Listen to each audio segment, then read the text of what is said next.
இதில் கூட இவ்வளோ டேஸ்ட்டான ஸ்வீட் செய்ய முடியுமான்னு நீங்களே ஆச்சரியப்படக்கூடிய ஒரு சுலபமான சுவையான ஸ்வீட் தான் இன்றைக்கி நம்ம செய்ய போகிறோம். பெரும்பாலும் யாரும் செய்திருக்காத ஒரு புதுமையான ஸ்வீட் தாங்க இது. சாப்பிட்றதுக்கு ரொம்ப ரொம்ப டேஸ்ட்டாக இருக்கும். செய்கிறதும் ரொம்ப ரொம்ப ஈஸி தான். எப்படி செய்கிறதுன்னு பார்க்கலாம். இன்றைக்கி நம்ம ஸ்வீட் கார்ன் பயன்படுத்தி தான் இந்த ரெசிபி செய்ய போகிறோம். ஸ்வீட் கார்னில் போய் செய்யலாமா அப்படின்னு நிறைய பேருக்கு டவுட் இருக்கும். ரொம்ப ரொம்ப நல்லா இருக்குங்க. ஸ்வீட் கார்ன் இருந்துச்சுன்னா கண்டிப்பாக இந்த மாதிரி ட்ரை பண்ணி பாருங்கள். ஜஸ்ட் 1 கப் அளவுக்கு ஸ்வீட் கார்ன் இருந்தாலே போதும். நான் இன்றைக்கி 2 கப் அளவுக்கு ஸ்வீட் கார்ன் சேர்த்து செய்ய போகிறேன். இது சீக்கிரமாக வேகக்கூடிய கார்னு.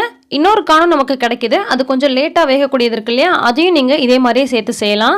ஸோ உங்களுக்கு எந்த கார்ன் கிடைக்குதோ அதில் செஞ்சுக்கோங்க.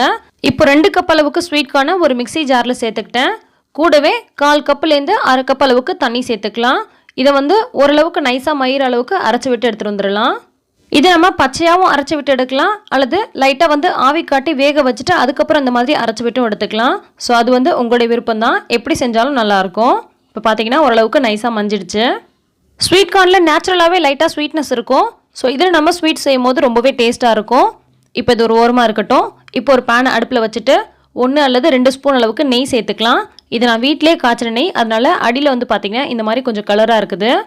நம்ம கடையில் வாங்குற நெய்யை விட நம்மளே காய்ச்சி செய்கிற நெய்யில் அப்படி ஒரு வாசம், அப்படி ஒரு சுவை இருக்குங்க. எப்படி காய்ச்சறது அப்படின்றத நான் வீடியோவாக போட்டிருக்கேன். லிங்க் வேணால் டிஸ்கிரிப்ஷனில் கொடுக்குறேன். தேவைப்படுறவங்க இப்போ பார்த்துக்கோங்க. இப்போ இது கூட ஒரு கையளவுக்கு முந்திரியும் ஒரு கையளவுக்கு திராட்சையும் சேர்த்துட்டு இதையும் நம்ம பொன்னிறமாக வதக்கி விட்டு எடுத்துடலாம். ரொம்ப நிறம் மாறி வறுபட்டு வர வேண்டாம். ஓரளவுக்கு கலர் மாறினோடனே ஒரு கப்பில் இதை நம்ம எடுத்து வச்சுக்கலாம். நான் முந்திரி திராட்சை மட்டும் தான் சேர்த்துருக்கேன். உங்களுக்கு விருப்பமான பாதாம் பிஸ்தா இந்த மாதிரியான நட்ஸை கூட நீங்கள் சேர்த்து செய்யலாம். இப்போ நம்ம அரைச்சி எடுத்து வச்சுருக்க அந்த விழுது இருக்கு இல்லையா, அதை இந்த நெய்லேயே சேர்த்துட்டு இதை நல்லா ஒரு 5 நிமிஷத்துக்கு வதக்கி விடலாம். மிதமான தீயில வச்சுட்டு இதை கொஞ்சம் நேரத்துக்கு நல்லா வதக்கி விடணும். ஹை ஃப்ளேமில் வச்சு வதக்காதீங்க. இது கொஞ்சம் நேரத்துக்கு நல்லா வதங்கி வரும்போது தான் இதோட பச்சை வாசனைலாம் போயிட்டு டேஸ்ட் ரொம்பவே நல்லாயிருக்கும். ஸோ மீடியம் ஃப்ளேமில் 5லேருந்து 10 நிமிஷத்துக்கு நல்லா இதை வதக்கியாச்சு. இதோட பச்சை வாசனைலாம் இப்போ போயிடுச்சு. இந்த சமயத்தில் நாம் பால் சேர்க்க போகிறோம். 1/4 கப் அளவுக்கு பால் சேர்த்துக்கலாம். நல்ல கெட்டியான பாலாக சேர்த்துக்கோங்க. இதுக்கு நீங்கள் தேங்காய் பால் கூட ஆட் பண்ணலாம். ரொம்ப ரொம்ப டேஸ்ட்டாக இருக்கும். இப்போ இதை நல்லா மிக்ஸ் பண்ணி விட்டுக்கலாம். பால் சேர்த்ததுக்கப்புறமா ஒரு 5 நிமிஷத்துக்கு இதை நல்லா கலந்து விட்டுட்டே இருங்க. கை விடாமல் கலந்துகிட்டே இருக்கணும்னு இல்லை. அதே நேரத்தில் அப்படியே விட்டுட்டிங்கன்னா லைட்டாக அடி பிடிச்ச மாதிரி ஆகும். ஸோ இந்த மாதிரி அடிக்கடி கலந்து விட்டுட்டே இருங்க. இப்போ ஒரு 5 நிமிஷம் போல் நல்லா கொதிச்சு வந்துருச்சு. இந்த சமயத்தில் நாம் 1/4 கப் அளவுக்கு சர்க்கரை ஆட் பண்ணிக்கலாம். சர்க்கரை உங்களோட இனிப்பு சுவைக்கு தகுந்த மாதிரி ஆட் பண்ணிக்கோங்க. பத்தலைனா பார்த்துட்டு சேர்த்துக்கோங்க. இதோட இனிப்பு சுவை நல்லா தூக்கலாக இருக்கணும்னா ஒரு 1/2 சிட்டிகை போல் உப்பு சேர்த்துக்கோங்க. சேர்த்துட்டு இது எல்லாத்தையும் நல்லா ஒரு 5 நிமிஷத்துக்கு கலந்து விட்டுக்கலாம். இப்போ பார்த்தீங்கன்னா ஓரளவுக்கு கெட்டியான பதம் வந்துருச்சு.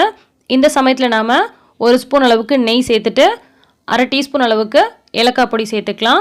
கூடவே நம்ம வறுத்து வச்சுருக்க முந்திரி திராட்சையும் சேர்த்துக்கலாம்.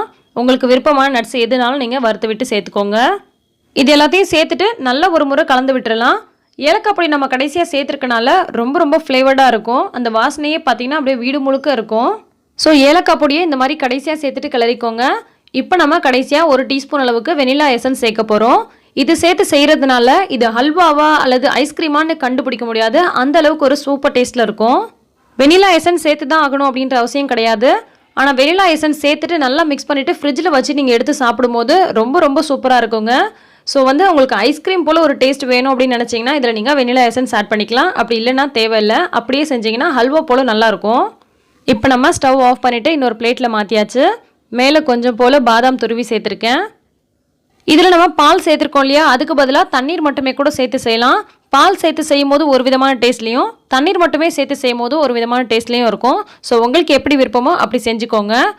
பெரும்பாலும் ஸ்வீட் கார்ன் பயன்படுத்தி இந்த மாதிரி ஒரு ரெசிபி செஞ்சுருக்க மாட்டீங்கன்னு நினைக்கிறேன். ஸோ இந்த ரெசிபி உங்களுக்கு புதுமையாக ரொம்பவே பிடிச்சிருக்கும்னு நினைக்கிறேன். பிடிச்சிருந்தா லைக் பண்ணி மற்றவங்களுக்கும் ஷேர் பண்ணுங்கள். தீபாவளிக்காக பேக் டு பேக் நிறைய புது விதமான ரெசிபிஸ் நம்ம சேனலில் அப்லோட் பண்ண போகிறேன்.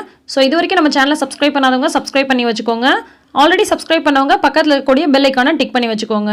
எல்லா புகழும் இறைவனுக்கே. நன்றி.